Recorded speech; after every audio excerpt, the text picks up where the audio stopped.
Total physical response is a language teaching method developed by James Asher, a professor emeritus of psychology at San José State University. It is based on the coordination of language and physical movement.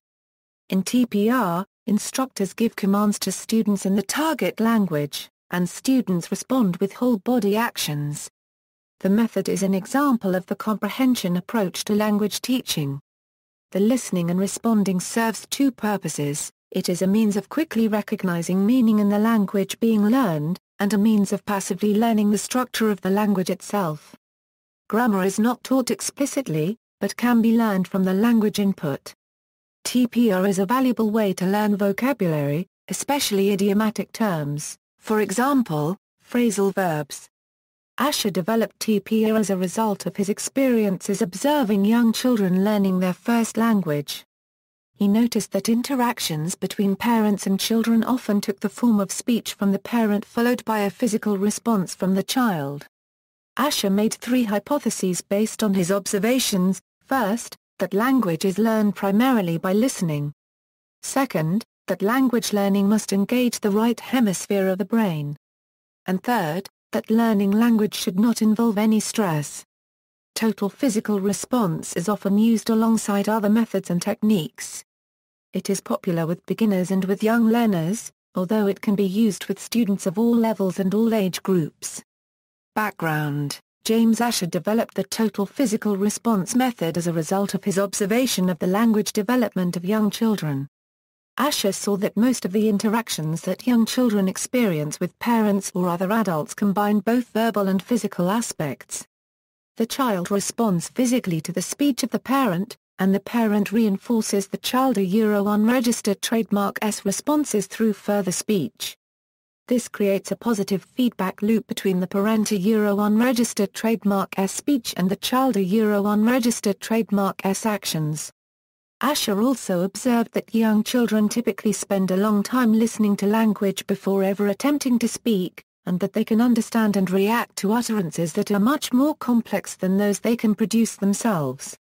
From his experiences, Asher outlined three main hypotheses about learning second languages that are embodied in the total physical response method.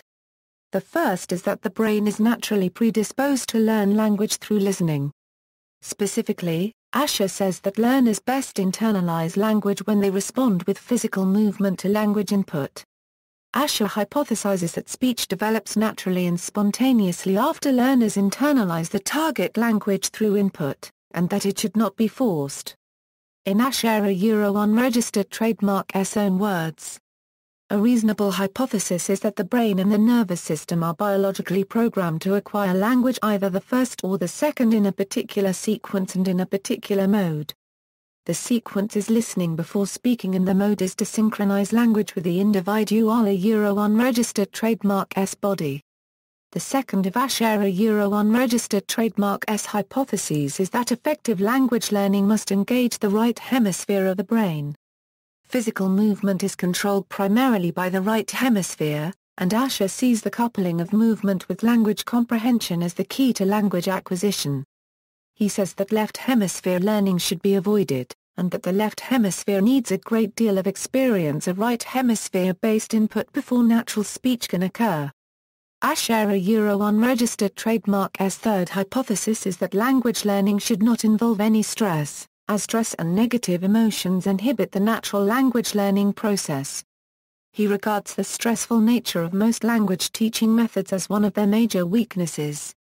Asher recommends that teachers focus on meaning in physical movement to avoid stress.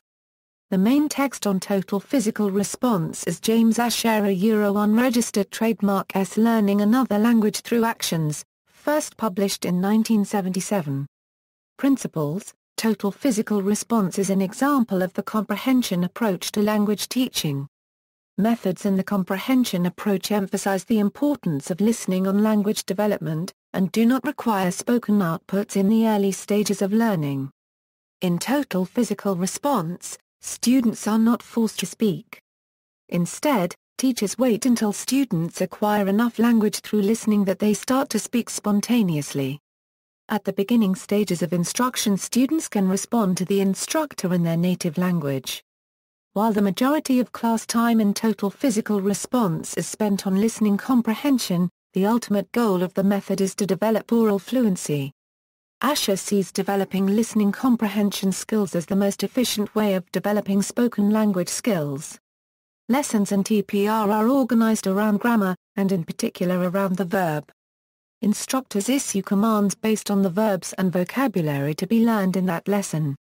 However, the primary focus in lessons is on meaning, which distinguishes TPR from other grammar-based methods such as grammar translation. Grammar is not explicitly taught, but is learned by induction. Students are expected to subconsciously acquire the grammatical structure of the language through exposure to spoken language input, in addition to decoding the messages in the input to find their meaning. This approach to listening is called code breaking. Total physical response is both a teaching technique and a philosophy of language teaching. Teachers do not have to limit themselves to TPR techniques to teach according to the principles of the total physical response method. Because the students are only expected to listen and not to speak, the teacher has the sole responsibility for deciding what input students hear. Procedure: the majority of class time in TPR lessons is spent doing drills in which the instructor gives commands using the imperative mood. Students respond to these commands with physical actions. Initially, students learn the meaning of the commands they hear by direct observation.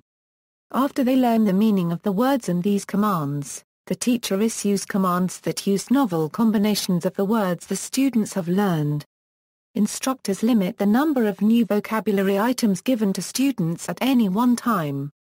This is to help students differentiate the new words from those previously learned, and to facilitate integration with their existing language knowledge. Asher suggests that students can learn between 12 and 36 words for every hour of instruction, depending on their language level and class size.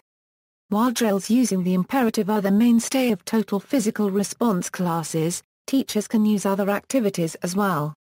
Some typical other activities are role plays and slide presentations. However, beginners are not made to learn conversational dialogues until 120 hours into their course. There is little error correction in TPR. Asher advises teachers to treat learners unregistered trademark mistakes the same way a parent would treat their children unregistered trademarks. Errors made by beginning-level students are usually overlooked, but as students become more advanced, teachers may correct more of their errors. This is similar to parents raising their children. As children get older, parents tend to correct their grammatical mistakes more often. According to Asher, TPR lesson plans should contain the detailed commands that the teacher intends to use. He says, it is wise to write out the exact utterances you will be using and especially the novel commands because the action is so fast-moving there is usually not time for you to create spontaneously Teaching materials, total physical response lessons typically use a wide variety of relia, posters, and props. Teaching materials are not compulsory, and for the very first lessons they may not be used. As students progress in ability, the teacher may begin to use objects found in the classroom such as furniture or books, and later may use word charts, pictures, and relia. There are a number of specialized TPR teaching products available, including student kits developed by Asher and an interactive CD-ROM for students to practice with privately. Research: Asher conducted a large number of scientific studies to test and refine his hypotheses and the teaching practices in total physical response. When testing children and adults learning Russian, Asher and Price found that the adults outperformed the children. Reception: according to the Routledge Encyclopedia of Language Teaching and Learning, TPR is often criticized as being only suitable for beginning students. However, the encyclopedia goes on to note that there are several publications available about how to use TPR with intermediate and advanced students. According to its proponents, total physical response has a number of advantages. Students enjoy getting out of their chairs and moving around. Simple TPR activities do not require a great deal of preparation on the part of the teacher. TPR is aptitude-free, working well with a mixed ability class, and with students having various disabilities. It is good for kinesthetic learners who need to be active in the class. Class size need not be a problem, and it works effectively for children and adults. However, it is recognized that TPR is most useful for beginners, though it can be used at higher levels where preparation becomes an issue for the teacher. It does not give students the opportunity to express their own thoughts in a creative way. Further, it is easy to overuse TPR. Any novelty, if carried on too long, will trigger adaptation. It can be a challenge for shy students. Additionally, the nature of TPR places an unnaturally heavy emphasis on the use of the imperative mood, that is to say commands such as sit down and stand up. These features are of limited utility to the learner, and can lead to a learner appearing rude when attempting to use their new language. As a TPR class progresses, group activities and descriptions can extend basic TPR concepts into full communication situations. Because of its participatory approach, TPR may also be a useful alternative teaching strategy for students with dyslexia or related learning disabilities, who typically experience difficulty learning foreign languages with traditional classroom instruction. Influence: teachers who use TPR typically use it together with a variety of other activities and techniques. It is most often used for introducing new vocabulary. This is in line with ASHERA Euro unregistered trademark's recommendations for using the method. Blaine Ray, a Spanish-language teacher, added stories to TPR to help students acquire non-physical language, creating the foundation of the method known as teaching proficiency through reading and storytelling, built on Stephen Krashen's theories of language acquisition. See also, Where are your keys? Notes. References.